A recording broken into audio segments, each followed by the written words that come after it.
पढ़ाई कंप्लीट करते ही हमारे दिमाग में ये सवाल आता है कि अब आगे क्या करें।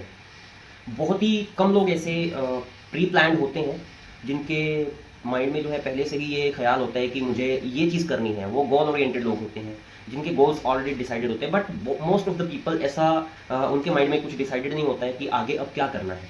तो जब भी वो पढ़ाई कंप्लीट करके निकलते हैं तो उनके आगे कुछ ऑप्शंस उनको दिखते हैं, जैसे कि आगे पढ़ाई को कंटिन्यू किया जाए, जैसे कि 12th कर लिया, ग्रेजुएशन कर लिया। उसके आगे वो सोचते हैं कि जब तक कोई जॉब या कोई प्लेसमेंट नहीं होता या किसी गवर्नमेंट जॉब के लिए हम शॉर्टलिस्ट नहीं होते, तब तक और पढ़ाई की जाए या फिर कोचिंग ली जाए। तो वो और आगे पढ़ाई करते रहते हैं जब तक उनको जॉब नहीं मिलती। जॉब के वेट में वो बहुत टाइम जो है वो स्टडी के पीछे जो है लगा देते हैं, और उसका रिजल्ट उनको बाद में आने वाले समय में मिलता है या नहीं मिलता, वो एक बात की बात है। दूसरा ऑप्शन उनके पास रहता है कि मैं एक जॉब करूं, अपनी फैमिली को जो है वो मैं हेल्प करूं और अपने पेरेंट्स को सपोर्ट करूं, या फिर अपने मैं ड्रीम्स को फुलफिल करने के लिए फाइनेंशियली स्टेबल बनूं। थर्ड ऑप्शन उसके पास रहता है कि जैसे कोई मैं एक नई स्किल सीखूं, जैसे आजकल के टाइम पे आप देखो कि डोली चाय वाला, प्रफुल्ल बिल्लोरे एमबीए चाय वाला, या फिर दिल्ली बड़ा पाव वाली, या फिर ऐसे बहुत सारे एग्जांपल्स हैं जो लोग बहुत स्टडीज़ किए बगैर भी आज मार्केट के अंदर बहुत ज़्यादा फेमस हैं और कामयाब भी हैं। तो कोई ना कोई स्किल सीखने पे वो फोकस करते हैं, या फिर सीखने की सोचते हैं, या फिर कोई बिजनेस के बारे में वो आगे सोचते हैं कि मुझे कुछ ऐसा बिजनेस करना चाहिए जो मुझे आगे आने वाले टाइम में हेल्प करे। राइट, तो इस कंफ्यूजन को मैं दूर करने की कोशिश करूंगा। सो फर्स्ट ऑफ ऑल मैं देखो अपने बारे में थोड़ा बता देता हूँ। मेरा नाम संजीव कुमार है और मैं उन्ना हिमाचल प्रदेश का निवासी हूँ, और यूट्यूब पे मैं वीडियोस बनाता हूँ और मैं लोगों को अवेयर करने की कोशिश करता हूँ। तो जो भी लोग नए हैं मेरे चैनल पे वो प्लीज़ मेरे चैनल को सब्सक्राइब कर लें, लाइक और शेयर करें। मैक्सिमम लोगों को शेयर करें ये वीडियो जो अवेयर नहीं है अपने करियर को लेके और करियर अच्छा बनाना चाहते हैं। आज के टाइम पे क्या चल रहा है, क्या ट्रेंड है और किन चीज़ों को करके हम अच्छा ग्रोथ ले सकते हैं, उन चीज़ों के बारे में मैं आपको यहाँ पे बताऊंगा। सो इन वीडियोस के बारे में आगे बने रहने के लिए आप मेरे जो चैनल को सब्सक्राइब करके आगे बेल आइकन को प्रेस कर सकते हैं, ताकि ऐसे ही नॉलेजेबल वीडियोस आपको पहुंचते रहें और आप आगे अवेयर होते रहें। राइट, तो चलिए आगे बात करते हैं। देखिए बहुत सारे बच्चे जो होते हैं आज के समय में गोल ओरिएंटेड नहीं होते, क्योंकि जो मिडिल क्लास फैमिलीज के अंदर जो ये चीज़ कभी नहीं होती कि गोल पहले से डिसाइडेड हो। वो सोचते हैं कि जब होगा, जब टाइम आएगा तब देखा जाएगा। तो बहुत सारे बच्चों का जो फ्यूचर है इसी बात के अंदर पिस जाता है कि जब वो 12th कंप्लीट करके निकलते हैं तो पेरेंट्स के और उन बच्चों के हाथ में कोई भी प्लान नहीं होता। तो वो सोचते हैं कि क्यों ना आगे बीए, बीकॉम, बीएससी या बीबीए, बीसी ऐसा कुछ किया जाए जो हर कोई कर रहा है। अब आप ये सोचिए कि क्या जो हर कोई कर रहा है अगर आप भी वही करोगे तो क्या आपको कुछ अलग मिलेगा या फिर वही मिलेगा जो उन सबको मिल रहा है।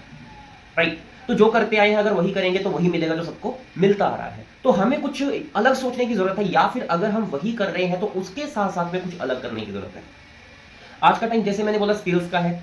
स्किल्स के बारे में बात करें तो आज बहुत सारी ऐसी स्किल्स है जिसको आप मास्टर करके मार्केट के अंदर एक जॉब होल्डर, एक आईआईटी होल्डर से भी ज्यादा पैसा कमा सकते हो।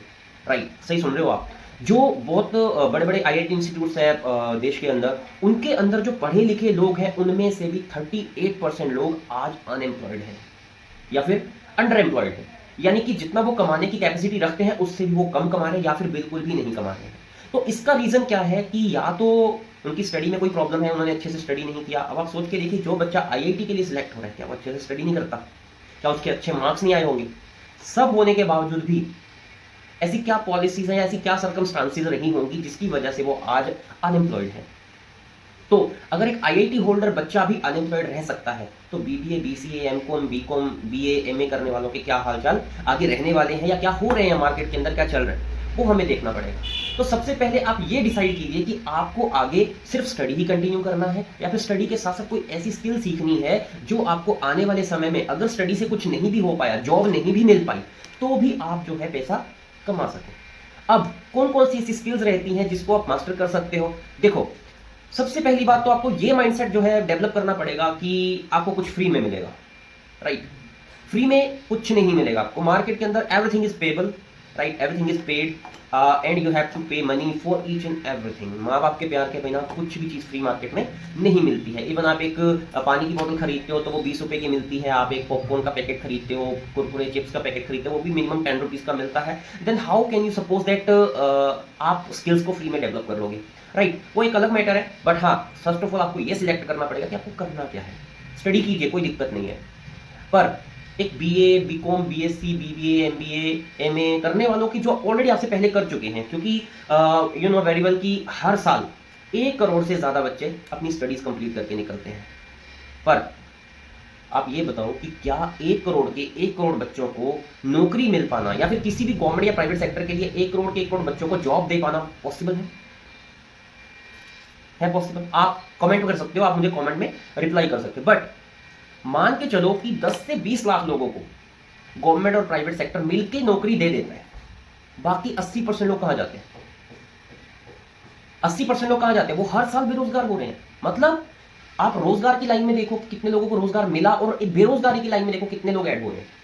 हर साल अगर 20 लाख लोगों को रोजगार मिल रहा है तो उसमें से क्विटर कितने होंगे? मतलब हर साल कितने लोग जॉब से तंग आके या फिर दूर ट्रांसफर होने की वजह से या फिर पीस ऑफ माइंड ना मिलने की वजह से या प्रॉपर एम्प्लॉयमेंट या फिर प्रॉपर एक इनकम ना मिलने की वजह से छोड़ देते हैं। तो उसमें से भी आप 10 से 15% लोगों को ऐसा मान के चल सकते हैं कि वो क्विट कर लेते हैं। तो मतलब 80 से 85 लाख लोग हर साल जॉब नहीं ले पाते या फिर वो अनएम्प्लॉयड हो जाते हैं। तो आप ये सोच के बताओ कि क्या करते होंगे वो 80% लोग, 85% लोग कहाँ जाते हैं? या तो वो जॉब करने की सोचते हैं या फिर प्राइवेट सेक्टर में चले जाते हैं। वहां भी अगर कुछ नहीं हुआ तो अपने फैमिली बिजनेस में या कोई ट्रेडिशनल बिजनेस अगर है तो उसमें वो हेल्प करेंगे अपने पेरेंट्स की। दूसरा ऑप्शन कि वो अपना कुछ स्किल डेवलप करें या फिर मतलब कुछ ऐसा सीखें जो हर कोई नहीं कर रहा। थर्ड, वो कोई मतलब चोरी डकैती या फिर किसी गलत काम में पड़ जाए, या फिर वो नियति का मतलब मान के कि हाँ भी यही मेरी किस्मत में लिखा है, आराम से बैठ जाए और सही समय आने का मतलब इंतजार करें। बट सही समय आता नहीं है, लाना पड़ता है। अब जो 1 करोड़ लोगों में से 80 से 85 लोग बेरोजगार हो रहे हैं, उनमें जो है हर साल 80-85 लाख लोग ऐड होते जा रहे हैं। तो आप ये सोच के बताइए कि देश जो है वो किस तरफ जा रहा है और हमारी गवर्नमेंट क्या पॉलिसीज लेके आ रही है। हर साल बड़े बड़े वादे देखने को मिलते हैं, सुनने को मिलते हैं, हम इतने करोड़ लोगों को रोजगार देंगे, इतने लाख लोगों को रोजगार देंगे, यहाँ फैक्ट्री खुल रही है, वहाँ कंपनी खुल रही है, वहाँ ऐसा हो रहा है वैसा हो रहा है। लेकिन हर साल जो है निराशा हाथ लगती है, बड़े बड़े एग्जाम्स जो है वो कैंसिल हो जाते हैं। अभी रिसेंटली आपने देखा है SSC CGL के एग्जाम के बारे में क्या हुआ। बड़े बड़े जो देश के जो कोचेज हैं, बड़े बड़े टीचर्स हैं, बड़े बड़े इंस्टीट्यूट्स के जो ऑनर्स हैं, उनके साथ जो है वो किस तरह की मिसहैपनिंग मिसबिहेव हो रहा है दिल्ली के अंदर। तो ऐसे सिचुएशन में देखो ये कोई फर्स्ट टाइम नहीं है। देखो जो फर्स्ट टाइम अगर हम सोचें कि भाई गवर्नमेंट जॉब में तो कभी कभार ऐसा होता है, नहीं, आज के टाइम पे 50-50 ऐसा हो रहा है।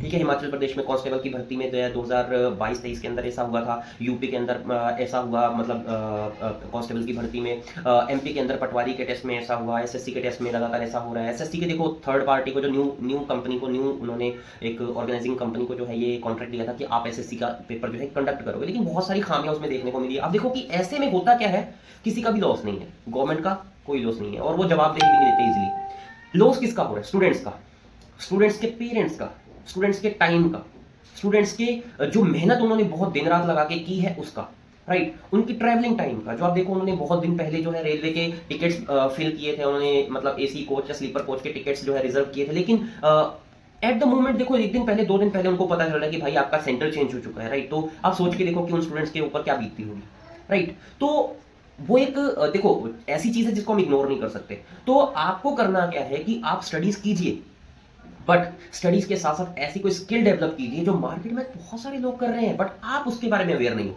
राइट। तो आपको फर्स्ट ऑफ ऑल अवेयर होना पड़ेगा कि मार्केट के अंदर कौन कौन सी स्किल्स जो है वो चल रही हैं आज के टाइम पे, क्या चीज ट्रेंडिंग में है, किस चीज का ट्रेंड है। क्योंकि अगर ट्रेंड के हिसाब से नहीं चलोगे तो पीछे रह जाओगे, ट्रेंड आपको पीछे छोड़ देगा, राइट। क्योंकि अपग्रेडेशन जो है, अपडेशन बहुत बड़ी रिक्वायरमेंट है आज के टाइम पे। अपडेट नहीं करोगे तो नोकिया की तरफ फेल हो जाओगे, राइट। तो सबसे पहले जो है आपको इग्नोर करना, मतलब इन चीजों को इग्नोर नहीं करना है, राइट। इन चीजों को जो है आपने जो है प्रायोरिटाइज करना है कि भाई मुझे क्या करना है लाइफ के अंदर। अगर प्लान ए मेरा फेल हो जाता है, यानी कि मुझे जॉब नहीं मिल पाती स्टडी के बेसिस पे, देन व्हाट्स नेक्स्ट? आपको आगे क्या करना है, क्या आगे आपका रहने वाला है प्लान? तो उसके लिए आपको क्या करना पड़ेगा, प्लान बी हमेशा अपने साथ में रखना पड़ेगा। और अगर प्लान बी के बारे में जानना चाहते हो ना, तो बने रहिए अगले वीडियोस के अंदर, पूरी सीरीज आने वाली है। चैनल को सब्सक्राइब करते हुए जाना, क्योंकि ऐसी ही नॉलेजेबल वीडियोस आपको मिलती रहेंगी और मैं आने वाले समय में आपको ऐसी ऐसी स्किल्स के बारे में बताऊंगा जो आपको बैठे बैठे घर में इतना पैसा कमा के दे सकती हैं जितना आप एक जॉब के अंदर घर से 200, 300, 500 किलोमीटर दूर जाके भी नहीं कमा सकते। घर रेंट पे लेके वहां पे रहना पड़ता है, पेट्रोल आना जाना और इतना बॉदरेशन झेलना पड़ता है, फिर भी इंसान उतना नहीं कमा पाता जितना आप घर पे बैठे कमा सकते हो। ठीक है जी, तो सब्सक्राइब करें मेरे चैनल को, मिलते हैं नेक्स्ट वीडियो के अंदर।